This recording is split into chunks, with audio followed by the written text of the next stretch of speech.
Hola, buenas noches. Soy Blanca López y les doy la bienvenida a esta masterclass que hemos desarrollado desde Maquinitas, Let's Play, para Mórbido TV. Esperemos que sea de su agrado y vamos a trabajar un tema que es bastante carnosito. Se llaman los zombies. Todos sabemos lo que es un zombie.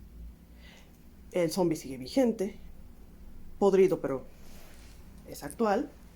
El asunto es cómo ha incursionado, no solo en la cinematografía, sino principalmente en los videojuegos, porque eso nos dedicamos en Maquinitas, a los videojuegos. Entonces vamos a dar algunas recomendaciones, algunas notas para que lo podamos utilizar si estamos desarrollando o para entender cómo es que se aplicó en algunos casos.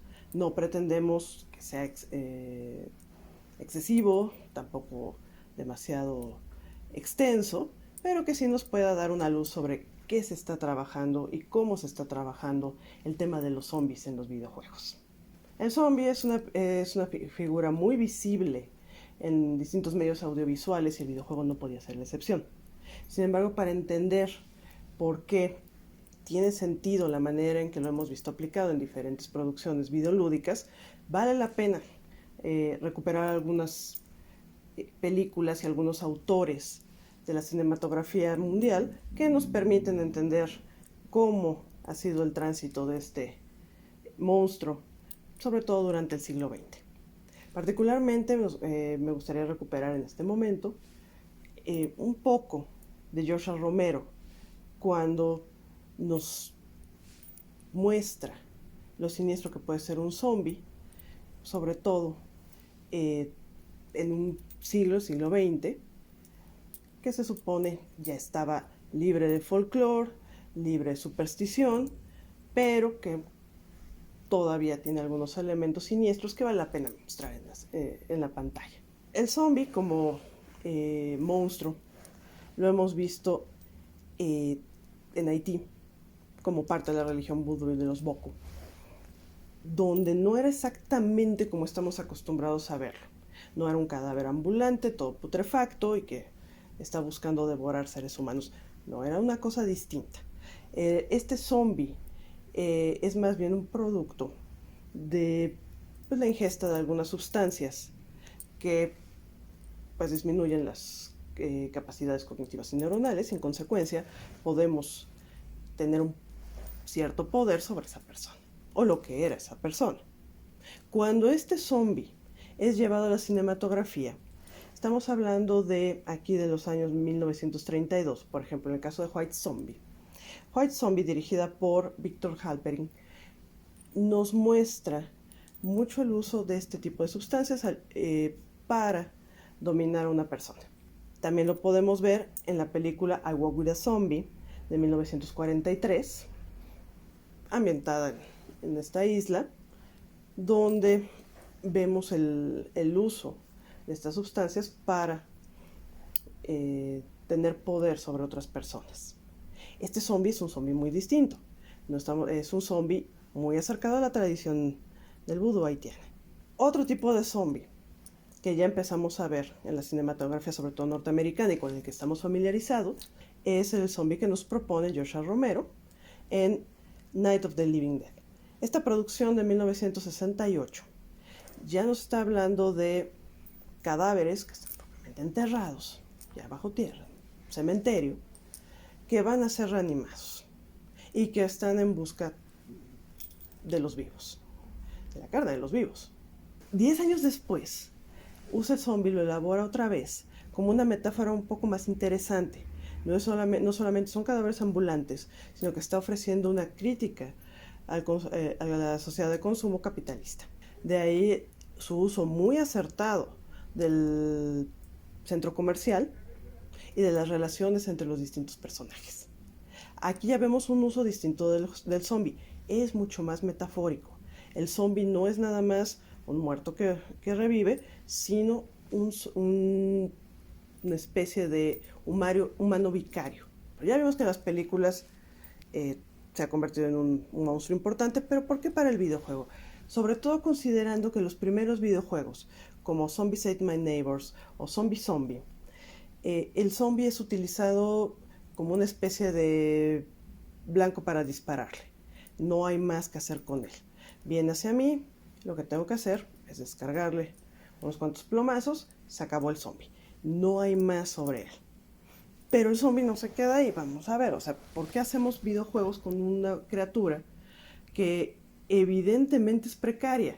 Un zombie solo, lo hemos visto en todos los soportes, no es ningún peligro, no es ninguna amenaza. Incluso en algunos videojuegos puedes ahorrarte las balas porque las vas a utilizar para otro tipo de adversarios, pero el zombie en solitario, incluso 2 o 3 zombies, a lo mejor los esquivas y es mucho más sencillo. Además, el zombie tampoco es glamoroso, el zombie no es carismático, el zombie no es seductor, el zombie no es un vampiro, el zombie no es un hombre lobo. El zombie es el pariente pobre de estas criaturas. El zombie es casi, y se lo he dicho a mis estudiantes en varias ocasiones, sin afán de ofender a nadie, el oficinista del mundo del horror. Entonces, si es tan pobre el zombie, ¿por qué puede ser perturbador? El zombie puede ser perturbador por varios motivos. Vamos a ver que sí tiene lo suyo.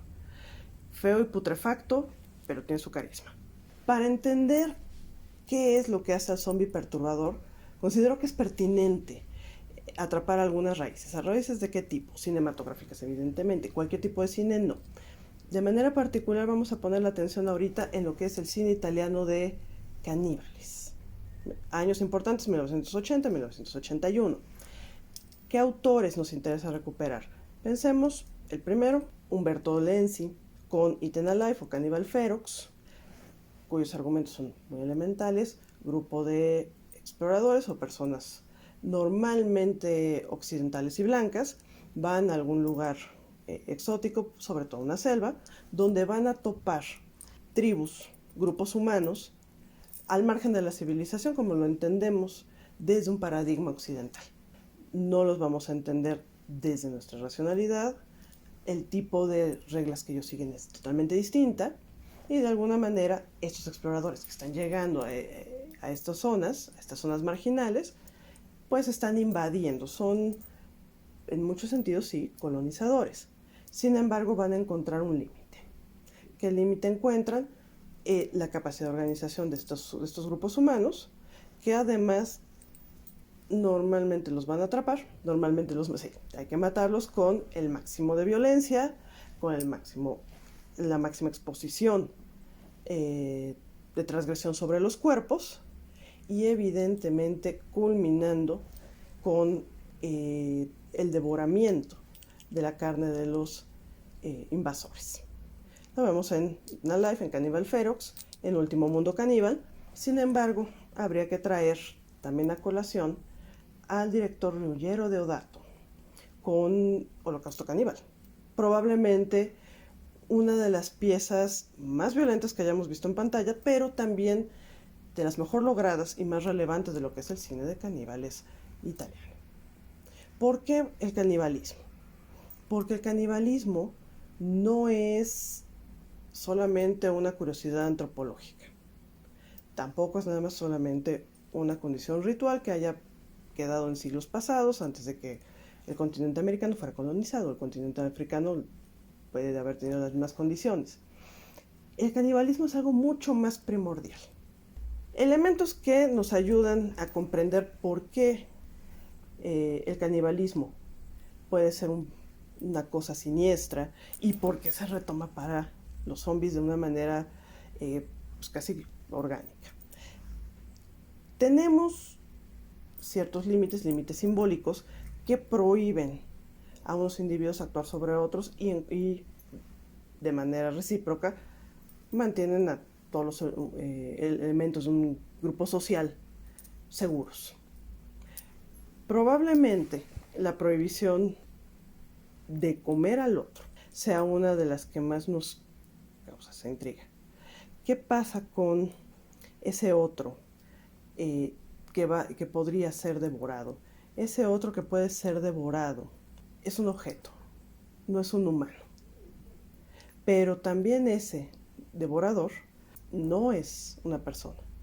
¿Por qué? Porque la persona está sujeta a límites, a condicionantes sociales, a represiones, pero no es el caso de aquel que puede devorar a los que encontramos nosotros desde fuera como sus semejantes. Si vemos estas tribus que nos plantean los italianos, pues esas tribus no veían a estos colonizadores como sus semejantes. Y los colonizadores tampoco los encontraban semejantes, también los están etiquetando como salvajes, incivilizados, caníbales. El caníbal, al estar fuera o lejos de los límites de que consideramos civilizado, también está manifestando falta de control sobre los instintos, sobre las pulsiones, y en consecuencia queda al margen de todo aquello que consideramos racional. No es gratuito que esta posibilidad de comerse al otro pueda resultarnos tan perturbadora. En ese sentido, el zombie, cuando lo construimos partiendo de la posibilidad de alimentarse de algo, no estamos pensando que el zombie nos va a cocinar, el zombie no nos va a marinar, el zombie no va a usar cubiertos para comernos. El zombie solamente nos va a destazar, y para eso va a utilizar su boca. De ahí que la boca sea un elemento muy importante para el zombie. Y no solamente la boca, sino en general vemos su cuerpo como una cosa que ya se escapó al control de la higiene, al control de la razón. Está deteriorado, está descompuesto, pero también está roto. Rara vez encontraremos un zombie que tenga una dentadura digna de comercial de dentrífico. No, y sus manos normalmente también están derruidas, las uñas rotas. El zombie está deteriorado. El zombie no es cualquier cosa. Es el antiideal de lo que son los cuerpos sanos, los cuerpos controlados de Occidente. No es gratuito que podamos ver entonces tanto trabajo, sobre todo en los videojuegos, con respecto a cómo se nos va a acercar la cabeza del zombie. Nosotros tenemos un control sobre nuestro personaje, pero lo vamos a perder en el momento en que el zombie pone sus manos sobre nosotros y que nos va a acercar su cabeza con la boca abierta. Esos dientes los vamos a tener encima de manera constante. Lo terrible del zombie no es pues que nos atrape con las manos. El problema con el zombie es que nos llegue a morder, porque además entonces se vuelve infeccioso. No solamente entonces está fuera de toda higiene racional occidental, sino que además esa falta de control, esa falta de civilidad es contagiosa. Entonces, lo siniestro de la boca del zombie no solamente es esta posibilidad de ser despedazados y devorados, también hay una condición especular con él. Es decir, esta boca que no está buscando alimento y que solo tiene hambre, que solo es boca y que no va a encontrar saciedad, es un órgano desconectado. Mucho de lo siniestro del zombie es eso, que son órganos desconectados. Por eso no es exactamente un depredador. El vampiro encuentra saciedad, el hombre lobo también. Una vez que comieron, están como en paz, vuelven a sentir sed, vuelven a sentir hambre, tienen que luchar contra eso, pero hay una conciencia que les permite, ahorita no, y decidir en qué momento sí, e incluso armarlo, que es mucho de lo que vemos en algunas narrativas sobre asesinos seriales, sobre todo los controlados, no los desorganizados. Pero en el caso del zombie no juega nada de eso. En el caso del zombie es solo boca devoradora, que no importa cuánto coma, jamás se llena. Una boca que además nos está constantemente persiguiendo. Ahora vamos a multiplicarla por 10, por 100 o por 1000. 1000 bocas detrás de nuestro jugador. Evidentemente eso es profundamente siniestro y angustiante. Ya vimos el zombie angustiante porque devora y devora de manera desordenada. Ese desorden también nos provoca asco. El asco es una forma de defensa contra el horror. Lo que nos provoca angustia, lo que no entendemos, no solamente miedo, sino genuino horror, puede quedar acotado para nosotros como algo asqueroso. El asco, que no la náusea, el asco es aprendido también contextualmente. En Occidente, sí, el zombie que muerde que es desordenado, sí puede provocar asco. Si tu zombie está provocando asco, has diseñado un buen zombie. No queremos ser el zombie. La boca es un elemento muy importante, pero hay otros también. Por ejemplo, el ojo del zombie. El ojo, no la mirada. Si recordamos, en 1996, la primera entrega de Resident Evil 1, el jugador entra a esta mansión donde va a encontrarse con una figura que se encuentra arrodillada sobre algo que parece un cadáver.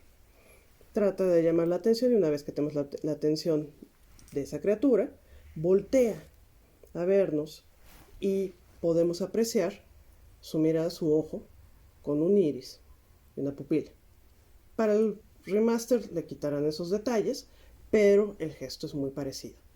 ¿Por qué el ojo es necesario? El ojo del zombie normalmente lo vamos a encontrar como lleno de cataratas, deteriorado, que hace que no podamos tener acceso a una mirada propiamente. ¿Por qué este tipo de efecto puede ser tan perturbador? Porque lo que tenemos ahí no es una mirada, es nada más un ojo, una cámara mecánica que de alguna manera nos persigue.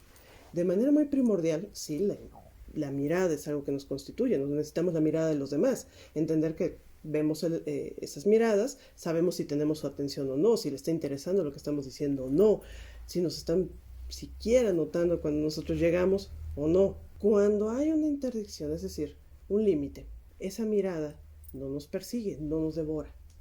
Pero si llega a no estar, la cosa se pone monstruosa. El imaginario cambia. Ya no tenemos ese límite simbólico. Tenemos nada más un ojo perseguidor. Por eso, cuando tenemos los ojos de los zombies, sentimos algo, ¿sí? Algo profundamente siniestro, donde no hay un límite, sino, igual que la boca, nos están devorando con los ojos. El ojo del zombie es una buena inversión. Nada más que, ojo con el ojo, no necesitamos que sea un órgano completo. El órgano completo sigue siendo algo que esperamos, no es algo necesariamente perturbador. Pero ¿qué pasa cuando lo trastocamos? Cuando le quitamos un pedazo, cuando lo deterioramos. Podemos seguir reconociendo un ojo y podemos tener una relación especular con él, sí. Pero si está deteriorado, tenemos puntos de tensión. Entonces, hay que invertir en los ojos del zombie. Ahora, ya que trajimos los ojos, y como decimos por todos lados, es el espejo del alma, no nos vamos a poner a reflexionar si el zombie tiene alma o no. Pero lo que sí podemos preguntar en este momento, ese ojo vacío, esa boca sin cuerpo, nos pueden servir a nosotros, espectadores, jugadores o incluso lectores, como espejo. Aquí estamos hablando también, sí, de la metáfora del zombie, pero en el zombie empezamos a ver otro tipo de elaboraciones. Quisiéramos nosotros ser el vampiro, quisiéramos nosotros ser el hombre lobo, pero ser el zombie, ¿qué tan antojable es eso? Sobre todo cuando lo tenemos tan cerca. No es gratuito que mucho de lo que vemos en narrativas mucho más recientes, particularmente finales del siglo XX, principios del XXI, sobre zombies, tienen que ver sobre todo sus núcleos narrativos, el núcleo de sus conflictos. Es el conflicto humano. ¿Cómo se llevan los personajes? ¿Por qué esos personajes nos importan? El zombie por sí mismo tal vez no nos importe demasiado, al menos que lo convirtamos en una especie de personaje. Le ponemos metas, le ponemos cosas que está tratando de perseguir. Lo hemos visto en películas como Maggie, Mi novio es un zombie, el corto de Carles Torrens de M is for Mom. Pero lo común no es que el zombie sea el protagonista. El protagonista es otro. Nuestro jugador no es un zombie.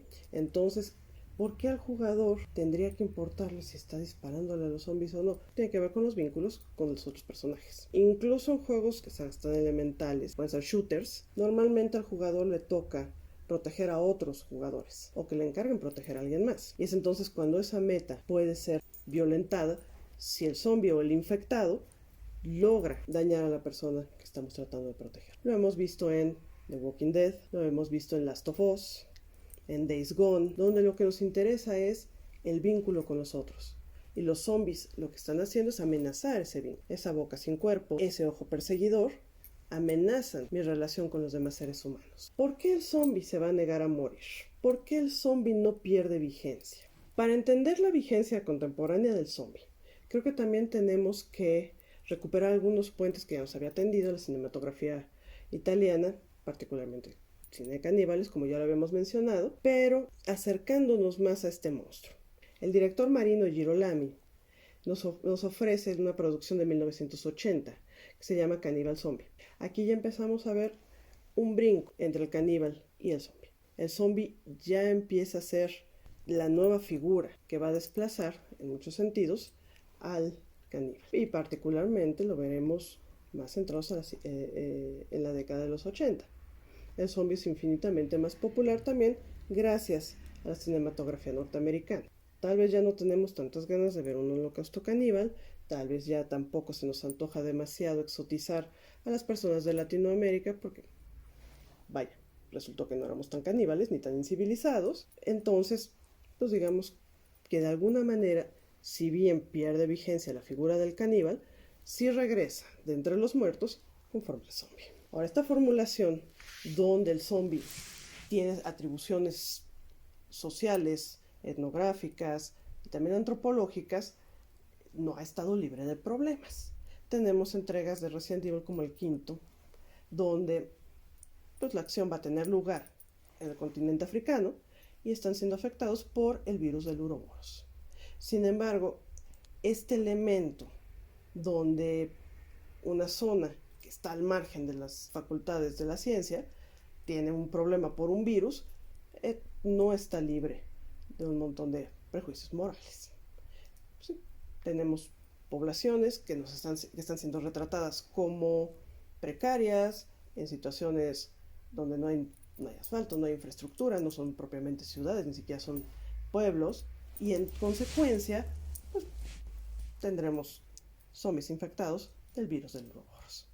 Cosa que ya habíamos visto, por cierto, en la obra de Guerra Mundial Z de Max Brooks. Gran obra, por cierto. Para el siglo XXI ya no tenemos al zombie desplazándose en un lugar remoto, en una casa embrujada, o que recupera esa tradición, sino que el zombie está en la ciudad. El zombie en la ciudad tiene números. Ya no es una boca aislada, son miles o incluso millones de bocas. Entonces el zombie ya no es un monstruo aislado, sino una masa.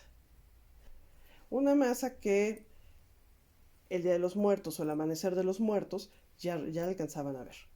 Muchos zombies son muchos problemas. El zombie puede ser quien, cualquiera. En estas sociedades de consumo, atomizadas, llenas de individuos, pero que nadie se conecta con nadie, ¿sí?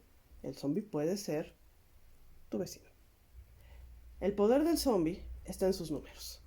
Muchos zombies son muchas bocas. Muchos zombies son muchos problemas. Juegos donde podemos ver esto, sí, ya lo vemos en Resident Evil 2, Raccoon City infestada de zombies. Vemos también un juego que fue cancelado, George Romero, City of the Dead, donde también tenemos zombies en grandes cantidades. También Land of the Dead, este es de 2005, también nos está mostrando ya ciudades infestadas de zombies. El escenario del zombie para finales del siglo XX y el siglo XXI es la ciudad. Es evidente que si son las ciudades, con todas sus relaciones de consumo, con los individuos alienados, con masas indiferenciadas, una ciudad como la Ciudad de México no podría estar exenta de las narrativas de zombies. Para la edición de 2022 de Mórbido Film Fest se mostró la película Mex Zombies, una película que nos está mostrando el zombie desde una perspectiva mexicana. Sí es una metáfora, sí reúne un montón de tropos, lugares comunes de estas narrativas, sin embargo está trabajando el conflicto entre clases sociales, que en nuestro contexto probablemente pese mucho más que el conflicto capitalista que vimos en algunas, como fueron la obra de Romero, sin demeritarla. Ahora, ¿la película se nos presentó sola? No. La película, al igual que ya muchas producciones cinematográficas, tiene un hermano en la producción del producto videojuego. Mex Zombies, el videojuego, producido por Dynamic Media Triad, Es un videojuego mexicano que está mostrando zombies distintos a los que habremos visto en otros juegos. Hay vida después del zombie. ¿Por qué la permanencia de los zombies? Los zombies parece ser que son un monstruo seguro que nos permite dispararle, tenerle asco, insultarlo si queremos, sin tener las repercusiones que habremos tenido de exotizar al otro en el caso del cine de los caníbales, de enfrentarnos a un rival mucho más astuto y con mucho más callo que nosotros en el caso de los vampiros, y que además nos permite proyectar en ellos complejos sociales, miedos, angustias y por supuesto todo lo siniestro primordial que pudiéramos encontrar por un cuerpo que se deshace, por un cuerpo desarticulado, un cuerpo que está pudriéndose, una boca insaciable, un ojo que a pesar de que se está cayendo, que esté liquificando, nos sigue persiguiendo. En este sentido, el zombie además se convierte en una metáfora infinitamente más potente. El zombie ya también nos obliga a cuestionarnos qué es la vida y qué es lo humano. No solo porque los zombies también fueron personas, sino cómo estamos entendiendo en el siglo XXI las relaciones de bioética y biopolítica, qué es lo humano ahorita, hasta dónde llegan esos límites, cómo ante la posibilidad de ver miradas multiculturales, el otro sigue siendo una persona, un humano, y no nada más un salvaje porque avienta una bomba. Nuestra concepción de lo humano ha cambiado, se ha vuelto mucho más compleja y el zombie también. El zombie como metáfora no solo no se agota, sino que se ha vuelto mucho más compleja para el siglo XXI. Nos va a hacer cuestionarnos muchas cosas que tienen que ver con lo humano, con la vida, con la ética, con la política, con la ciencia, y que son cosas, temas que no hemos podido resolver todavía. Y el zombie nos acompaña en este transcurso. El zombie no pierde vigencia porque tiene mucho de nosotros en nuestro peor momento. El zombie somos nosotros.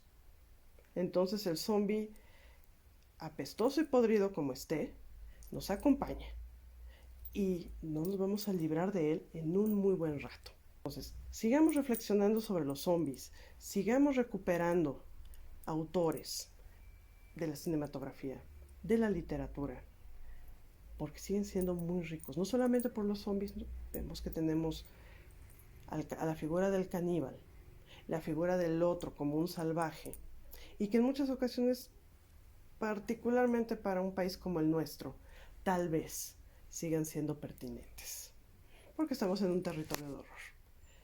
Entonces, cerremos por ahorita el zombie, vamos a dejarnos algunas reflexiones al aire, y bueno, como decimos en la familia Mórbido, pues felices pesadillas.